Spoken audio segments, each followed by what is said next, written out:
Práve jeho brat Lukáš sa taktiež pred zápasom vyjadril, že sa na tento zápas poctivo pripravujú a veľmi sa nám tešia.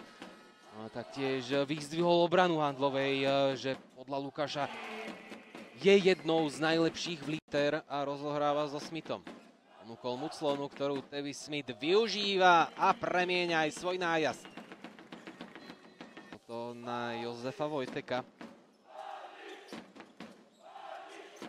Tevis Smith a jeho smeč.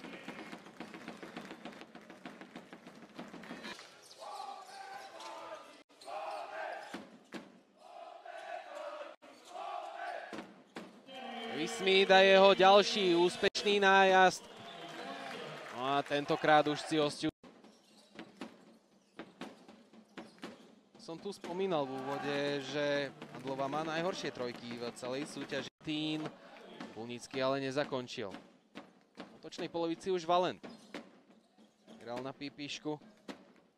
Ďalej môže pokračovať Smith.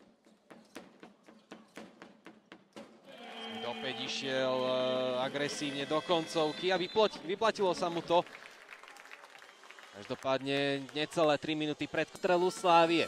Berie to opäť do svojich rúk Vojtek. Napokon nie. Toto bude breaková situácia a Smith, ktorý opäť bude zakončovať dankom.